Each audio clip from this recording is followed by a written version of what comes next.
Anda akan menyaksikan drama musikal Detik-Detik Terakhir yang dipersembahkan oleh Majelis Ahbabur Rasul Indonesia. Selamat menyaksikan.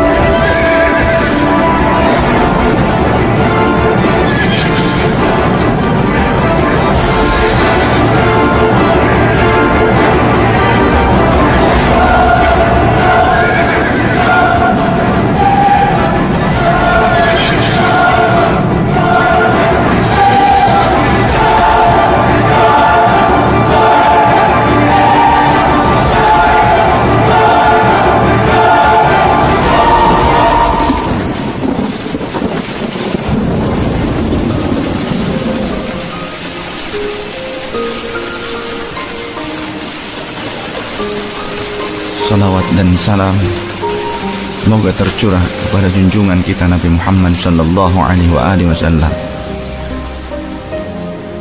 Di suatu pagi, di hari yang terakhir baginda Rasulullah sallallahu alaihi wasallam,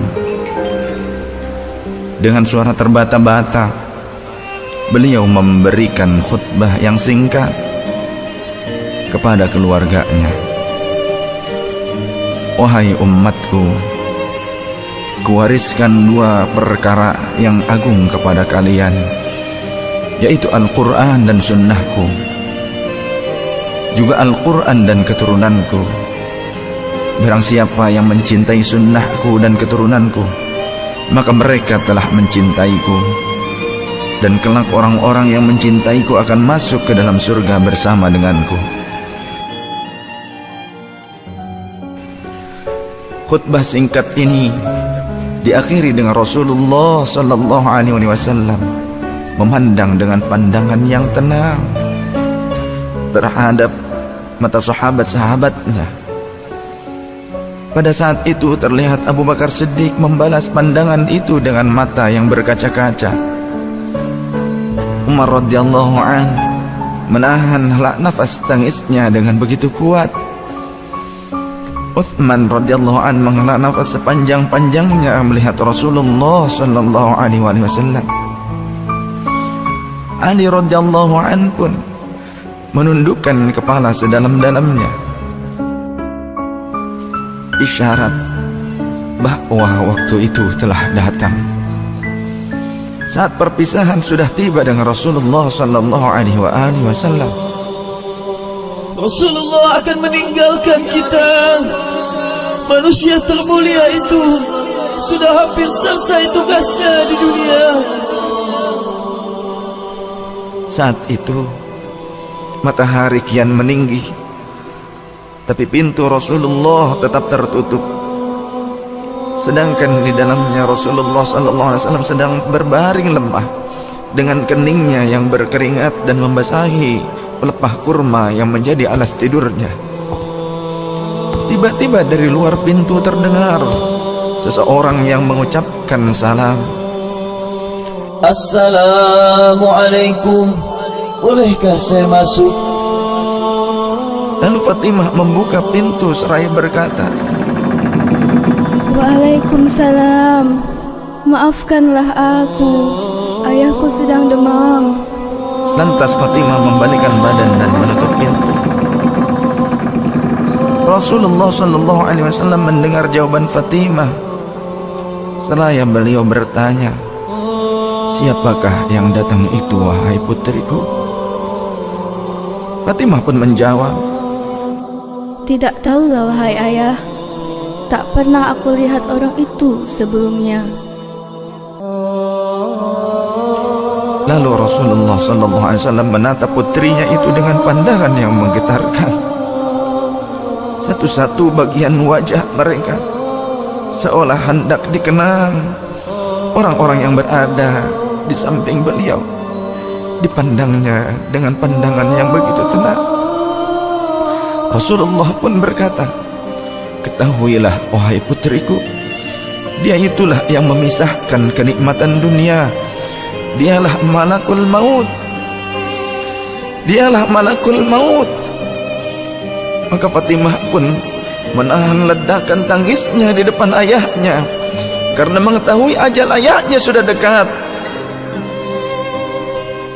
Lalu malaikat Israel dan Jibril datang menghampiri Rasulullah sallallahu alaihi wasallam. Akan tetapi Jibril tidak mau mendekat kepada Rasul. Jibril hanya menunggu di langit pertama. Lantas Rasulullah bertanya, "Wahai Jibril, jelaskan apa hakku di hadapan Allah Subhanahu wa ta'ala." Rasul berkata dengan penuh kelemahan. Lantas malaikat Jibril pun berkata, Ya Rasulullah, pintu-pintu langit telah terbuka. Para malaikat telah menanti kedatanganmu. Semua pintu surga telah terbuka lebar menanti kedatanganmu, wahai kekasihku. namun kata Jibril tidak membuat Rasulullah sallallahu alaihi wasallam. Kalimatnya tidak membuat tenangnya baginda Rasul. Mata Rasulullah pun masih penuh dengan kecemasan. Kemudian Jibril berkata, Apakah engkau tidak senang mendengar kabar ini ya Rasulullah?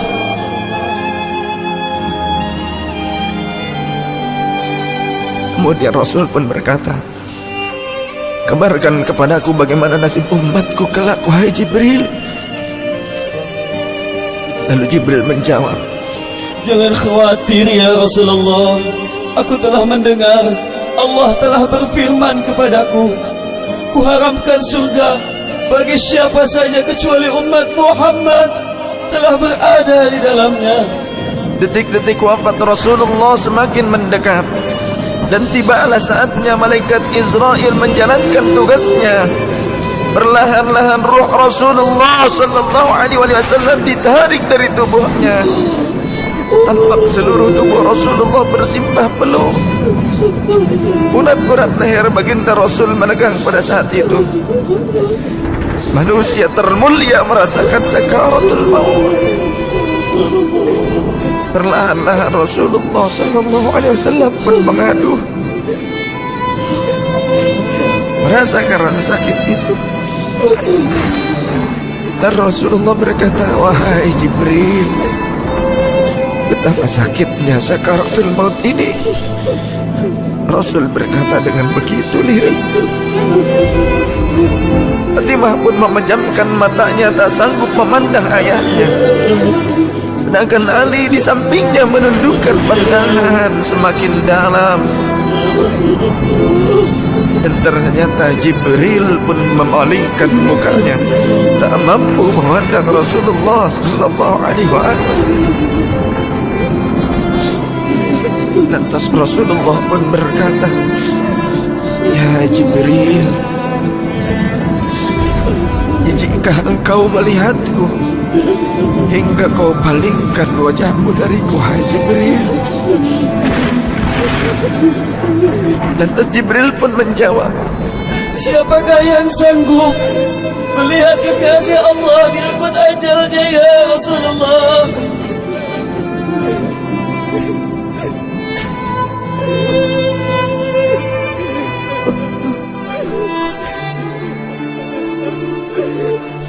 Sesaat kemudian terdengar Rasulullah sallallahu alaihi wasallam memekik karena rasa sakit yang tak tertahankan lagi.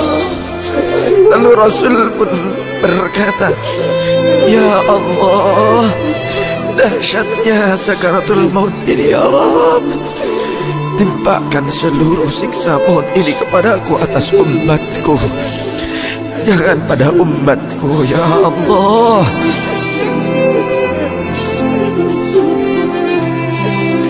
Rasulullah memperjuangkan kita. Badan Rasulullah mulai dingin dan lemah. Kaki dan dadanya sudah tidak bergerak lagi pada saat itu. Menegang seluruh urat-urat beliau. Bibirnya bergetar seakan hendak membisikkan sesuatu.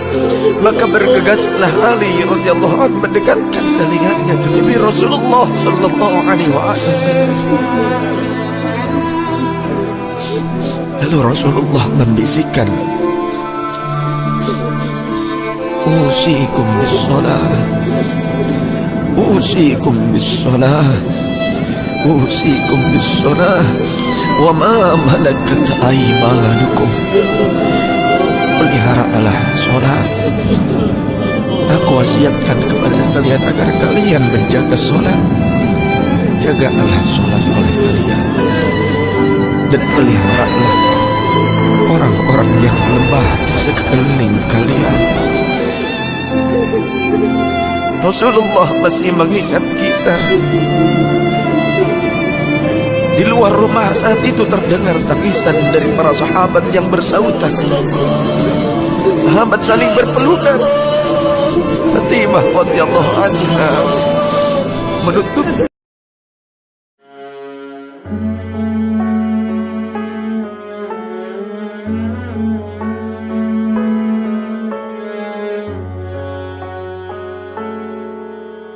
sayup terdengar Rasul berkata, tiba masanya kita berpisah.